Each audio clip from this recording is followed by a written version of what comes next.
Hey guys, Titan Preparedness, welcome back to the channel. Today's video is 5 things that I am doing to get ready in anticipation for this winter time. By the time you see this video, it will be sometime in October, and I will not want to be wearing short sleeves outside because it's cold. I don't like the cold weather, but that is why we are getting ready now. It is September, we're getting ready for winter time because it's going to be here before you know it. So for this video, we're talking about 5 things that I am doing to get ready for the upcoming winter. These are in no particular order, so let's start it off with number 5, Ford Explorer. If you guys remember my videos from last year when it snowed, I was in my little car that is 4 or 5 inches off the ground. It snowed, I had to drive home from work. Luckily, I didn't get stuck in a ditch, I didn't run off the road. However, there was always the potential to get stuck in a ditch, to run off the road. I mean, there was 4 inches of ice and snow, and I'm in a car that's 4 inches off the ground. It was not a good time. So instead, I want to be in this thing, which is a 4-wheel drive 96 Ford Explorer. It's beat all to hell, but it's got 4-wheel drive, and it's heavy, and it's durable. It's more durable than my little car. So I've got to get this thing up and running. It needs a couple of parts: new connector cable for the hood, new battery, and a new starter solenoid. Couple minor items, but get this up and running.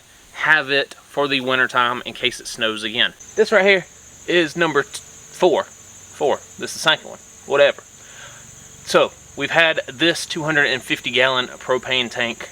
Back behind it right here, you see a 100-gallon propane tank. So now, instead of a 250-gallon capacity, which is technically only 80%, now we have a 350-gallon capacity.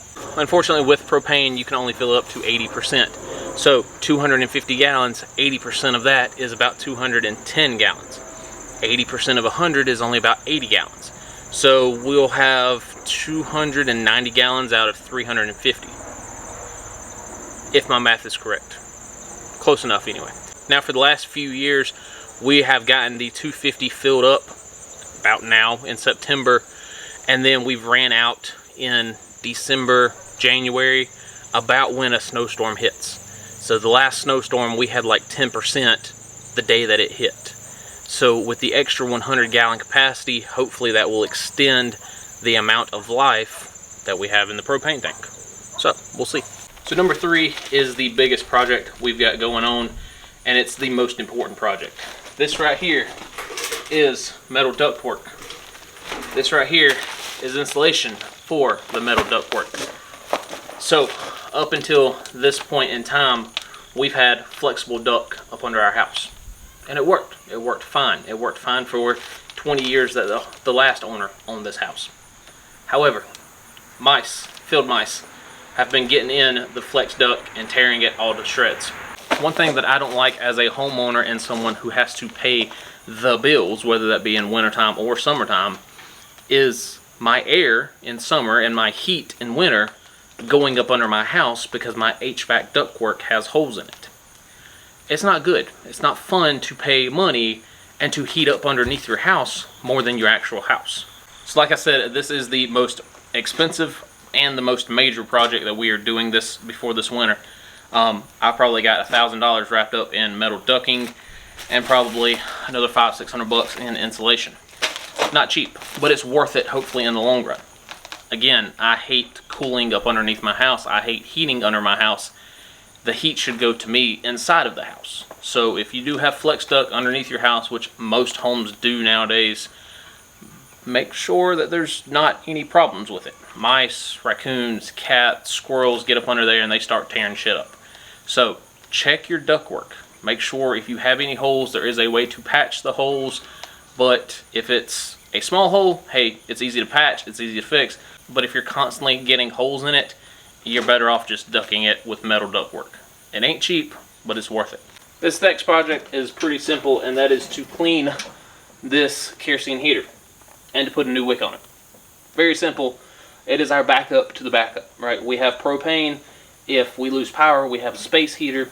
If we lose propane for whatever reason, this is our backup to the backup. So we would use this to heat our home.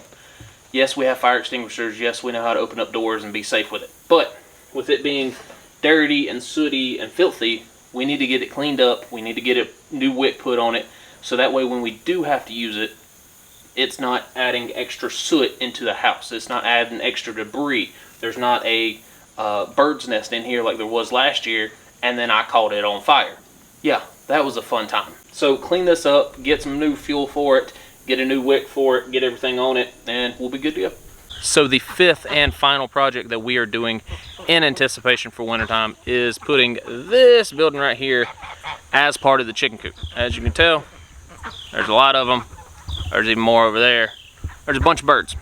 But this building right here is going to be added into their chicken coop.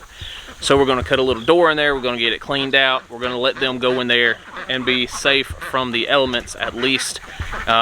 You can buy a little heater to put in there, you know, stuff like that to keep them safe, keep them warm. So I know one of the biggest things with owning a home, being a prepper, running YouTube channels, all this stuff is just finding time to get things done.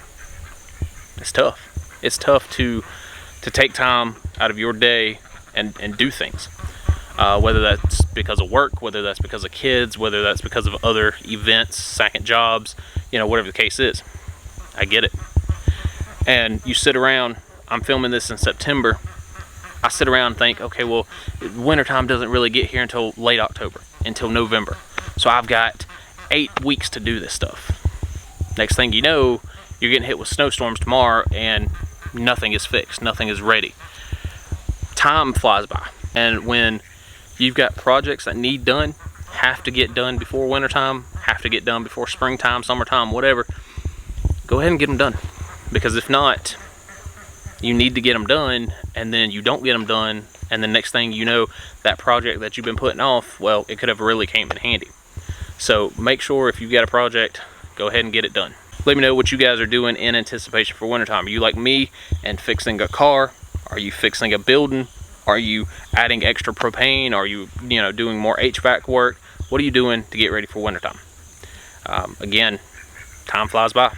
It is September. While I'm recording this, y'all will see it in October. This week up north already had a first winter storm. It wasn't a big winter storm, but it was a winter storm nonetheless. The first day of fall, and they're getting hit with winter. So who knows? Global warming, climate control, whatever you want to call it. Who knows? Maybe July might be the new December. So get ready for winter, because it's coming. That's all I got. Hope y'all have a good day. Stay safe out there. T2 out.